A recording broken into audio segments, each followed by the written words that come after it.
T in limitless stands for time management.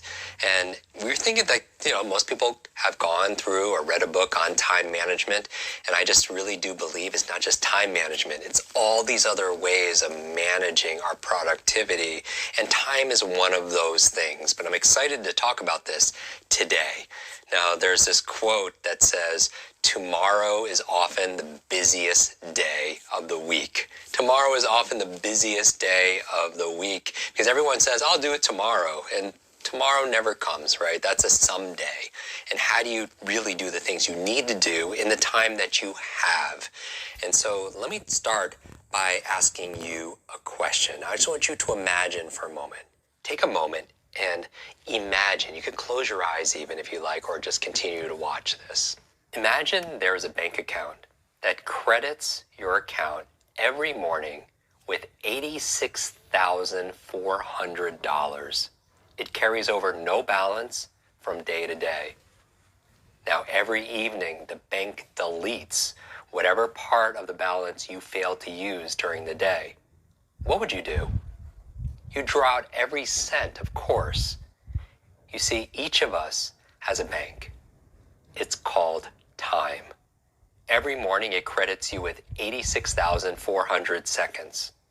Every night, it writes off as a loss whatever of this you have failed to invest to a purpose. It carries over no balance.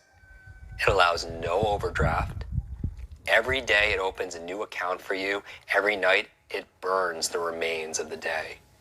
If you fail to use the day's deposits, the loss is yours. There is no drawing against tomorrow. You must live in the present on today's deposits. Invest in it as to get from it the utmost in health, happiness, and contribution. So I want you to think about that.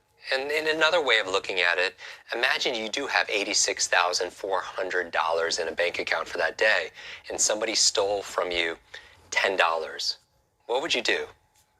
Would you spend all the rest of the money trying to get that $10 back? Would you spend the $86,390 that you have left to try to get that $10 back? Of course not. You would let that go.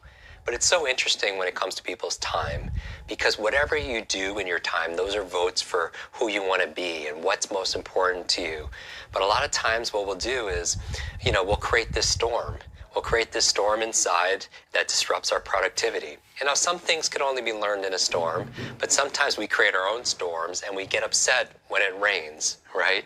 And sometimes we'll go after that $10 and we'll use all the resources we have, all this time and energy and emotion. And a lot of times our time, our feelings. I mean, how many of you have ever had a time in your life where the day just flew by? Right? It was a set of these emotions, because when you're having fun, you lose track of time. Or maybe on the opposite side, you're doing something that you don't want to be doing, and it just takes a long time and you feel bored. So a lot of the time is actually feelings. And so what I want to talk about in this session is really how I manage my time. And now, this is just one pillar, one of the 9 different things that you can manage, the things that you have control over, the things you have influence over. Because remember, we all have 24 hours in a day, right? And it's how we invest it, how we use that time that pays us the returns, the rewards, or maybe it even punishes us also as well.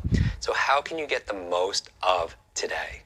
My first recommendation, my first quick tip for you is first, assess how you're using your time.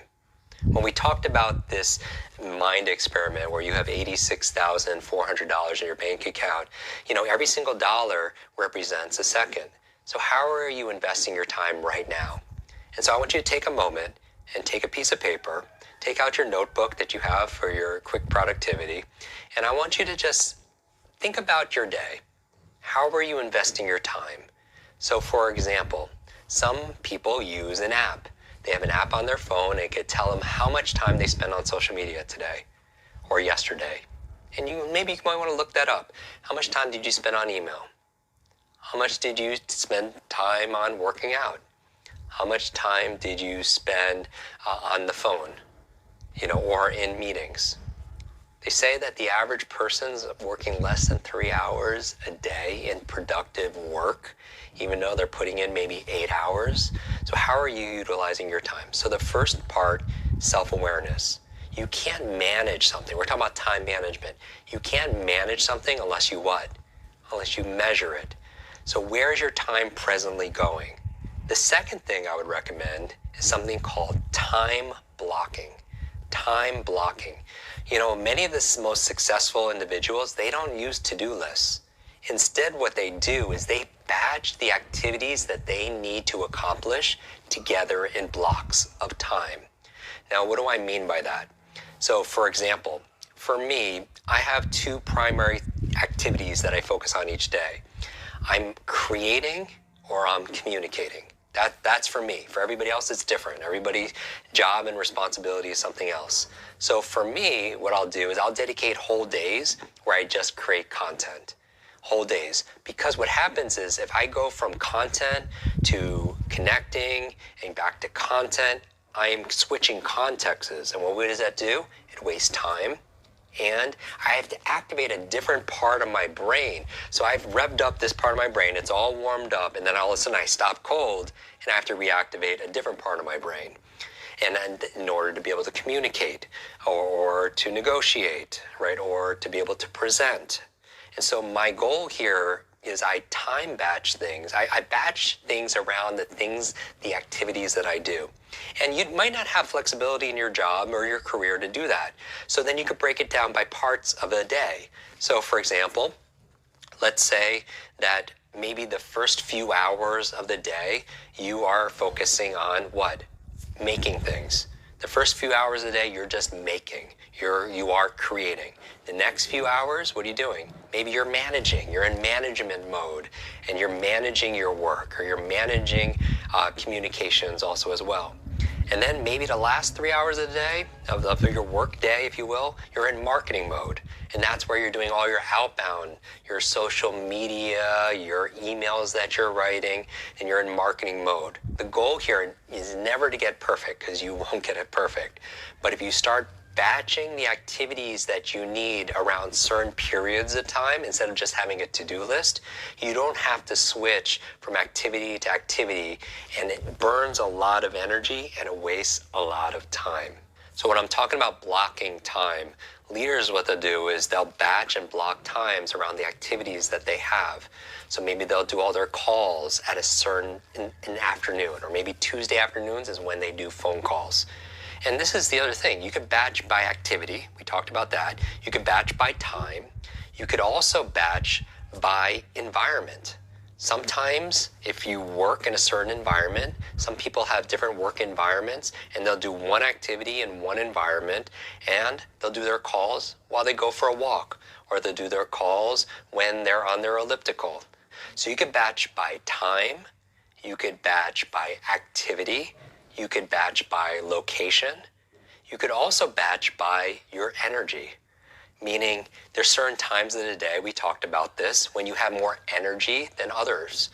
And this is your creative energy. So if you have a creative energy, very vibrant, you're a morning individual, and you are an early bird, maybe that's your time that you decide to allocate writing, right? Because you're batching around energy. You could also batch around people. Maybe you're working with a team at work, or you're working with your kids, or you're working with other individuals, and you can batch around activities around that, being around those certain people, right? So you could do it around time, you could do it around location, you could do it around people, you could batch around energy and activity also as well. And building on people, there are some studies that suggest that certain activities are well done by collaboration. And so learning and productivity, it can be social, but also learning and productivity could also be solo. And so it's different for each individual. Some people like collaboration, or they like working remotely, and they like working on Zoom because it gives them energy. Other people are more introverted, and they like to rejuvenate and be creative by themselves. And there's no right or wrong here. The whole point of this program is to give you enough ideas to figure out What inspires me? What instructions? What insights? What can I do here and get feedback? So some people love being around people. They love to batch around people. They love to collaborate with individuals. Test it. For you, you might be more of a solo individual. You like to be more creative and get more done, really focused on yourself. So people makes a difference. Another way of optimizing your time besides time blocking and batching is to use that transmission time, meaning when you are in transit and you're going from one context to another, use that time to learn, use that time to work. Often when you're on your train or you're on an airplane or you're commuting to work, that's a wonderful time to be able to fill in, to be able to get your 5-hour rule. The 5-hour rule from Benjamin Franklin says you want to be able to learn an hour a day, and maybe that hour comes from your commute to work. Maybe you want to turn your car or your automobile into a university on wheels, and that's how you're going to be more time efficient. You're going to listen to your podcast, or you're going to maybe listen to your podcast at 1.5 or 2x faster, and that allows you to use your commute time to be able to get more done in less time. The truth is, we have enough time. 86,400 seconds. But the challenge is we're not paying attention to that time and where it's going presently. So what are the choices you can make upstream to really direct your time? You know, I believe that we are the pilot of our lives. We're not the passenger. So how can you take your responsibility, your ability, your sovereignty, if you will, to be able to influence with the simple choices you make every single day? So for example, I subscribe to the 2-minute rule by David Allen, saying that if something comes across my desk and I can get that task done in 2 minutes or less, then I just do it. I don't defer it. I don't schedule it for the future. I just get it done because it takes less energy and effort and time to do it now than to be able to push it off and hold space for it sometime in the future. So my question for you is, how are you managing your time? Let's make this a big discussion because there's so many people watching this from all around the world. You all have different life experiences. Put it down in the comments below. How are you mastering your time? How are you getting the most out of your time? What are the best tips you have for your productivity to really maximize the time, the minutes, the hours, the days you have in your life? Because that is what your life is made of, time. Put the information down below. Put your non-negotiables, the best tips that you have, maybe 1, 2, or 3 in the comments. Let's learn from each other. Let's vote them up also as well. Let's cheer them on. And remember, review, quiz, and teach. Go over the lessons of this lesson. Make sure you also write down notes and you review your notes because that spaced review is so important for that repetition to really anchor in your long-term memory. And then finally, who could you teach this to somebody else? Tell them that story about the $86,400 that's in your bank account.